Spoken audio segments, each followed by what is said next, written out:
A lot has happened, so let's just go down the fucking line. I fully deleted my OnlyFans. The day before yesterday, I had my second blood transfusion. I had one the week before, too.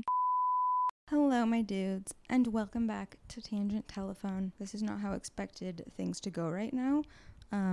Bug is currently taking up this entire chair. I'm not gonna move her because I'm not a monster. Also, I just painted my nails and I need to go get packages and change my clothes, so that was maybe the stupidest thing. Whatever. Also, I was gonna record this entire episode today. However, currently Wednesday, the last day of January. Thank fuck. I feel like I just did a podcast. Well, it's probably because I did on Sunday night. Hi, it's only 3 days later. So I was going to do the podcast today, edit it tomorrow. Actually, first things first, even though I've already said a million things, I still have the eye rash that I spoke about on Sunday, okay? Still don't know what the fuck it is. If this eye specifically looks red and swollen, don't know what the fuck is going on. It's not fun. Second of all, I ended up having so much to do today, and I have to leave in an hour to go to my boyfriend's, which, by the way, I actually have 2 videos coming for YouTube. You will see soon. There's just so much to say because I was going to do the whole episode today, but I don't have time now, so I just wanted to pop in and do the intro because I did put on, it's a gloomy day outside, and I don't know if I've said it on the podcast, but I said it on the Instagram for the podcast that I'm wearing blue every episode this season because it's just it's the color of the cover art this season. I don't know. It's not like I wore pink and purple every episode of the first season, but what the fuck ever. It just kind of happened, and then by the 3rd episode, I was like, well, maybe I should just do this every time. So I had this cute little blue corset top I was gonna wear. I need to bring that with me actually if I'm gonna do this tomorrow. But I was like, you know what? It's a gloomy day. I'm gonna wear my old merch. Well, yeah, it is old. It's actually, I want to say it dropped exactly a year ago. At this time, I think you can still get everything from this collection, ? I don't know. My favorite thing is when people tag me and they're wearing my merch. Anywho, my merch that I designed that says blowjobs are jobs. I'm holding the mic so weird because my nails are wet when in reality I don't have to be doing all this. I have this episode planned out and I'm excited to talk about what I'm going to talk about just because it's so fucking weird. And then I have an idea for something to do after. So tomorrow, even though I have a fuck ton to do, cooking 3 separate meals and tomorrow's my boyfriend's half birthday. I'm sure he has no fucking clue of that, but I do, okay? You already know that I'm in my wife era. However, on top of that, I'm making some food tomorrow. He doesn't know it's his half birthday tomorrow, at least not that I'm aware of, because to be fair, if any man was it's my half birthday in a week, I would be like, okay, why do you know this? Why do you keep track of this? So I'm making a funfetti cake and I'm gonna cut it in half and give him half of the cake. Happy half birthday. And I have decorations. It's gonna be cute and I'm gonna vlog it. However, the reason I'm saying that was I plan on tomorrow while I'm there, maybe honestly while my fucking taco soup is cooking, bitch, simmering, I can do it. I'm gonna record from his house. So all that to now you're moving after I'm wrapping up. Love that. All that to say, I'll see you in a second. Hi guys. Hi. Okay, so that first part that you just saw was actually recorded on I think January 31st. It was definitely the end of January.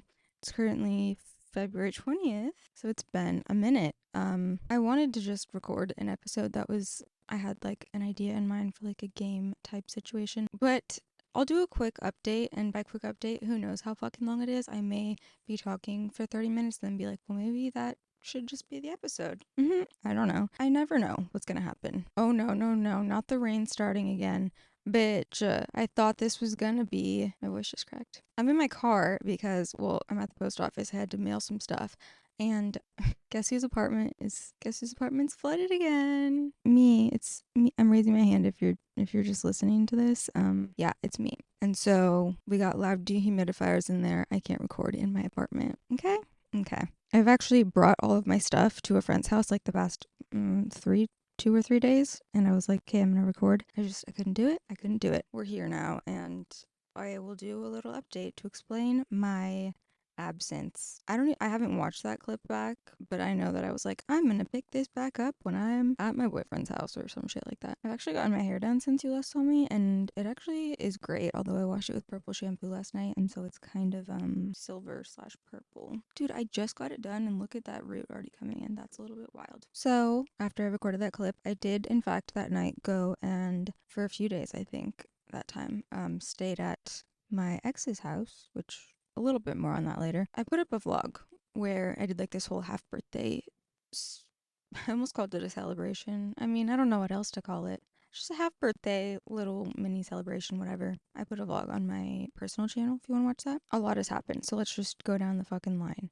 I fully deleted my OnlyFans. Soon after that, my boyfriend and I broke up. Then I spent, this is like probably the main reason I would say for my absence. And this was actually going on even before the end of January. But I had a lot of hospital stays this month. You know, medical issues multiple times. The day before yesterday, I had my second blood transfusion. I had one the week before too. Without getting into like why I was there and everything, I'm glad that it's over now. I mean, physically, mentally, just also given the circumstances and everything. I don't know how long. I mean, I feel better mentally, but there's just a lot that goes into it. But like for I would say like 3 solid weeks, I was like in full crisis mode. Whether it was, I mean, it was always physical, and then like at times it was mental, but like related to the physical, if that makes sense. Hospital, like it was a lot. And even before it all kind of like came to that head, like I was dealing with some stuff with my body for I don't know, I guess closer to like 8 weeks. But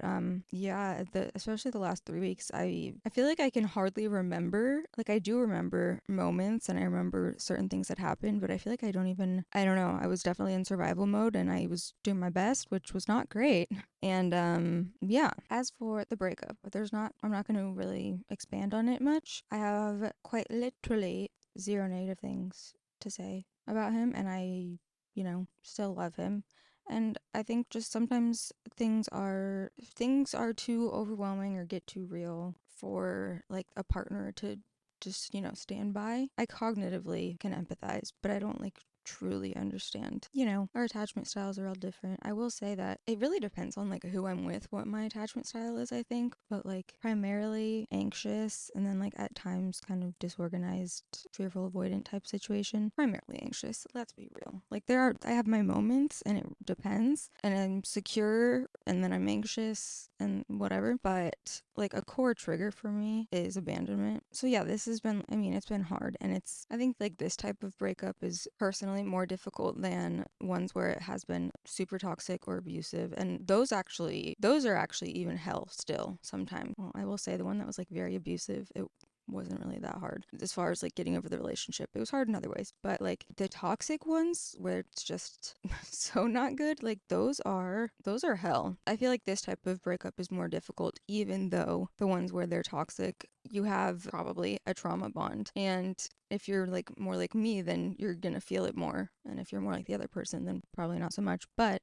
well, you will. They eventually fucking do. But right away, you feel it, and it feels sort of like literally a withdrawal. Like it feels like it's a trauma bond. I don't need to get into it. It feels like fucking death, honestly. The relationship was fulfilling for me, and there's a lot of sirens happening recently because of the rain, by the way. I also have a Celsius. Like I don't know who the fuck I am. I honestly just I needed to grab a drink before leaving because I knew I was gonna be talking and I was gonna be thirsty, and it's like 5 p.m. I'm not really trying to like do this right now, but sometimes your Instacart forgets your water 2 days in a row, and then you're like, okay, I'm gonna drink Celsius. What was I saying? Oh, well, it was fulfilling and safe, and it actually took me until quite recently, maybe even after all of the medical shit went down and I was in a more clear headspace and reflecting and everything, to realize that, like, anytime I felt unsafe, for the most part, when I say unsafe, I don't mean physically at all. I mean, like, as far as my fear of abandonment goes, most of the times where I was like feeling unsafe and feeling like I don't feel like secure, I felt that way because I just always feel that way.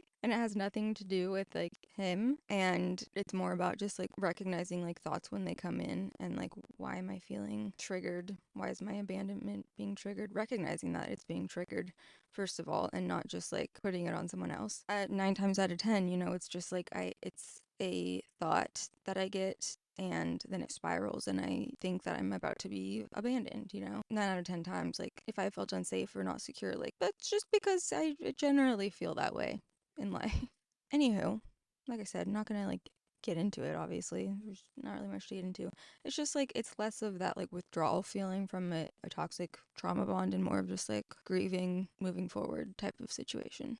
But like I said, like I'm grateful to have experienced a healthy relationship and like reciprocal love after God. Like truly I've only had one relationship that was that way, and at this point it was so long ago, and there have been 3 horrendous ones in the like 7 years, right? Like when did I move to LA? 2017, the end of 2022. And they were, like 3 less than amazing relationships, to say the least. And so honestly had like completely forgotten what that one healthy one was like. And so I'm so grateful, like, and being like older now and having just everything be a lot different, obviously, than when I was 19 to 21. I'm grateful to know that that exists still. Because, I don't know, I love to be in love. Thinking back, like a lot of the times I thought I was so in love, it really was just a trauma bond. And I don't know, I love to take care of someone and make them feel. I like to make people people feel special. It's just it's what makes me feel good and fulfilled. And so I don't know. I finally got to experience like having that reciprocated to me for the last,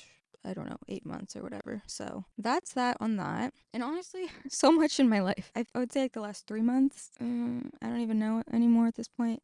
Like so much has really turned upside down or changed. Things that I didn't expect to happen happened. There's been a lot of unknowns and pressure to make decisions about things, and it's like it's been hard to do that when it's just has felt like too much. And even like itemizing things and like even knowing where to begin with certain things, I don't know. And it also, like, I was also making a lot of changes. It wasn't just like all these things were happening to me, but I also made changes that I never expected to make. And then I don't know, it felt like a lot of change and instability all at once, which is not always a bad thing, but it's just like it was just too much, I think. And so I have, now I'm trying to focus on how to rebuild from those things, kind of get on more steady ground. And I definitely still I feel scared, to be honest. And of course, like the abandonment feeling and blah, blah, blah. But these are just feelings, and feelings demand to be felt. Speaking of feelings, actually, no,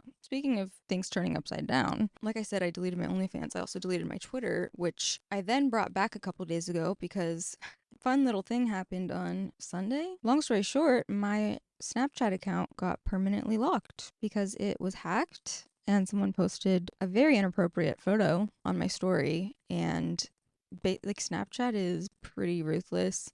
I didn't even have any like prior offenses, if you will. I never had like a temporary block. Like I was a Snapchat creator, and so I did get paid from it, and that's why this is even like I had my Snapchat deleted before in 2020 because I had just made my OnlyFans and I posted a link to my Linktree, and like that immediately got my account deleted. And that was the account that I had since 2011. And that time I was sad because it was like, holy shit, like I had all these photos of like my nieces being born. I like however many 9 years of memories on there, and like Snapchat just wiped my account and would not, like, there's nothing you can do there. You couldn't even like download anything, and I was really sad about that.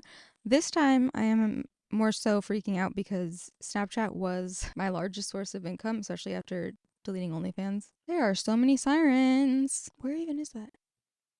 Oh, right there. So yeah, and I've done everything that I can do. There's nothing to see here, okay, sir? Just woman podcasting in a car. If I had a better fucking mic, maybe it wouldn't pick up all these other sounds. But look, a bitch is broke. Let's just be real. A bitch is broke. That's part of, well, I'll get there in a minute, maybe. Who knows? See, like, I never know how long I'm gonna update. So, to be fair though, I mean, a 30-minute update is quick when you're talking about, like, the last fucking 3 months. Anywho, so the Snapchat's gone. They do not care that I was a creator. They're not gonna pay me for the last like 6 weeks. There's nothing they can do.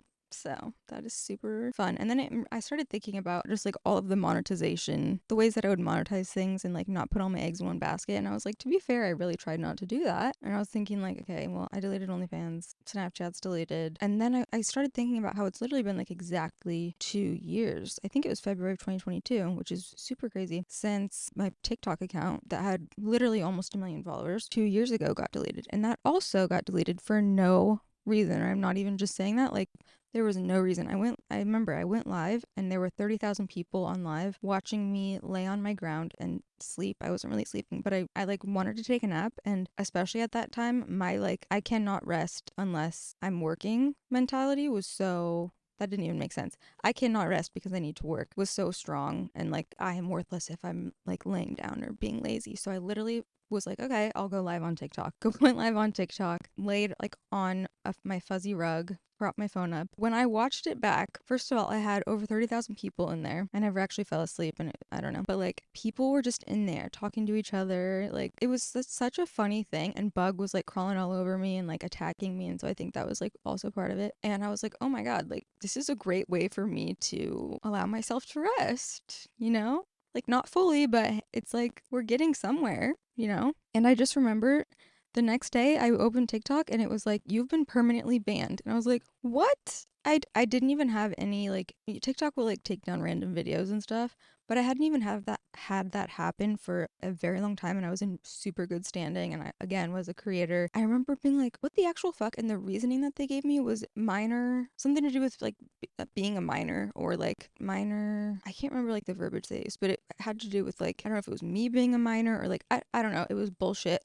And like, I appealed it so many times and I emailed them so many times, and they never reinstated my account. And for a year or so, it stayed up, and you could see it, and you could see like that I had like almost 1 million followers. And then recently I looked and like someone else has that username now. So I was thinking about that because I remember at the time it sucked and I was upset, but it was not earth shattering because like, yeah, I would get like 4 to 5 figure brand deals on TikTok, which is like the easiest fucking shit ever. And obviously I was selective with them and I didn't just do them all the fucking time. And then also the money that comes from the creator fund. But I also at the time was still doing OnlyFans with my ex. And so, oh, I don't know that I've ever said that out loud, but whatever. I'm sure everyone fucking knew. And so it wasn't like such a massive hit to my income. It was more just like, well, this was a really good way to not even promote my OnlyFans, because you're not allowed to do that. You can't even have like your link tree, but just like get an audience. And obviously over time they'll like, oh, they'll go to your Instagram or whatever, and then they'll find OnlyFans, whatever. So, but it wasn't like, oh my God, I'm fucked. And now I'm like, shit, wait, every fucking income stream is like gone besides YouTube and Instagram, both of which literally those two platforms, I always have accepted the least amount of sponsorships for those two platforms. And they also happen to be the two that do not pay well when it comes to the platforms. For YouTube, AdSense is not great. And then on Instagram, they recently started doing this thing where, I don't know if it's you're a creator, if you're verified, not like the meta verified. I don't know what it is, but they just started saying like, oh, we're going to put ads in your profile feed and like we'll pay you based on that. And like that's like dollars. Like it's hardly anything, because like Snapchat paid a shit ton for that type of thing, and TikTok, same thing. And also, those two were a lot easier than fucking YouTube, like, let me tell you. But anyway, that is the cutest little Frenchie. I suppose I just, need to either start doing OnlyFans again, or like try and get some brand deals in the meantime, because like in the meantime of me trying to figure out which direction that I want to go with my career. And like the thing is, I've been on this journey for, I don't know, a year now. Well, forever, right? But like once I knew that I wanted to stop doing OnlyFans eventually, but I couldn't obviously just stop it, I slowed down on it, whatever. But I'd say like seriously trying to figure it out for the past 6 months. And it's been hard because like I just explained, like a lot has been happening.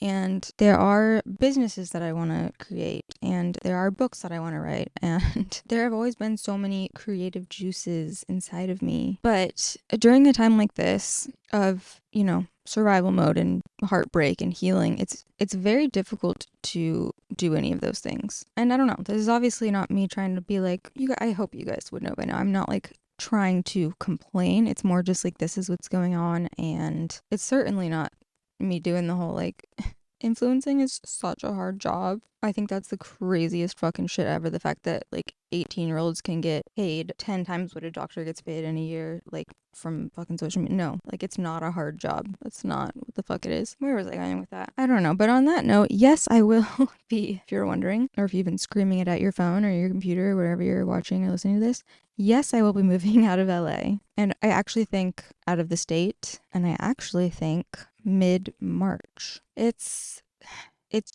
far too expensive here. Even like, when I moved here and I had like no money. I don't know. I did that for 3 years, and I lived in a tiny studio, 2 different tiny studios, and I fucking stressed about every single thing. And I'm so grateful for that time. But that's not, I don't have that in me anymore, and I also don't want to do that anymore just to live in LA, because at the time like it did make a lot of sense. I needed to be here for what I wanted to do, and I did get to do that. But like it's not super necessary for me to be here anymore unless here's like, it's like kind of a conundrum, because it's like I've stopped modeling for the last few months just due to everything, due to the chaos, due to the mental and physical anguish that I often felt. And like putting a pause on that for so long, it does make it much harder to get back into it, and I personally need to be in like a better headspace in order to jump back into that. But there's just a lot to figure out, and I think there's a fine line and a balance between like letting things be and like letting things work out and thinking less, but also I need to at least be clear with what I want so that I can allow opportunities to present themselves, and that I can actually identify when an opportunity is presented to me and be in touch enough with like my intuition. Do you know what I mean? Like I can't be in like poor 21-year-old grind mode if that's what I want. And I do want that. Like I actually don't have it in me to do things that I don't want to do anymore. Like I don't know if I just had it in me before, or if I think I really wanted to grind as hard as I did, or maybe I didn't have a choice. I don't know. It doesn't really matter, but it's like I at least need, the stability of like, let me not pay $6,000 for rent, because I'm actually not gonna, there's no way I'd be able to continue doing that and not have that stress while I figure things out, So I wanted to keep that short, like I said, but there's really not much of a way to do that. Plus I wanted to update like those of you who maybe have been following me elsewhere for any amount of time, or like specifically a long time on YouTube, or know more about like my story as a whole. Yeah. Oh, so back to feelings and thoughts. I just want to remind you that thoughts are quite literally not real. And they are all toxic, no matter what the thought is. They're all toxic. They're all fake. Thoughts are literally not real. They are created based on our feelings, emotions, perceptions, experiences. They are created. There's a really loud truck driving by. Hang on, please. It's so like dark outside. Like the sun, I think, has fully set. So I'm gonna wrap this up. But thoughts, they are created, they're born from those things. And those things are all real. Our experiences are real. Our feelings are real. You can't argue with a feeling. You can't argue with an emotion. You can't argue with a perception. All of that is what forms a thought. Thoughts aren't facts. They're not meaningful. They are so detrimental and toxic. And if we could all just be more in tune with the why we're having certain thoughts, because I'm obviously not claiming to be a monk. I don't know how to not think. I think way too fucking much all of the time. And I'm usually not cognizant of this whole principle of that's all bullshit. That's all fake. Okay. But like not doing something, anticipating something because of a past experience, or because you're scared of being hurt, or because like anything like that, or of course negative self-talk, even positive thoughts about someone else. Like you see someone online who looks like they're fucking killing it, like what the fuck is that based on? It's not based on anything other than your perception, or they're evoking emotion, or whatever it is. Like it's not fucking real. Thoughts are literally not real, and people don't talk about it enough. Okay. And I'm here to tell you, listen to your feelings, particularly love. And on the flip side, when it comes to like bad gut feelings, whatever you want to call that. Okay, it's fully dark outside, so I'm gonna go. The next episode, which I actually, if my apartment, well, maybe I could do it somewhere else. Maybe it'll actually happen tomorrow. I have like a fun game that I want to do, and then I have a lot of submissions, voicemails, DMs, comments, everything from you guys that I want to get to. I'm sure by the time I do it, you're all going to be like, yeah, it's been a month. Like, I don't really need that advice anymore, but thanks. Anywho, thanks for watching / listening. That's where I've been. That's where I'm at. Don't really know where I'm at, honestly. I'm going to take a sip of this Celsius and bid you adieu. ASMR. Okay, bye.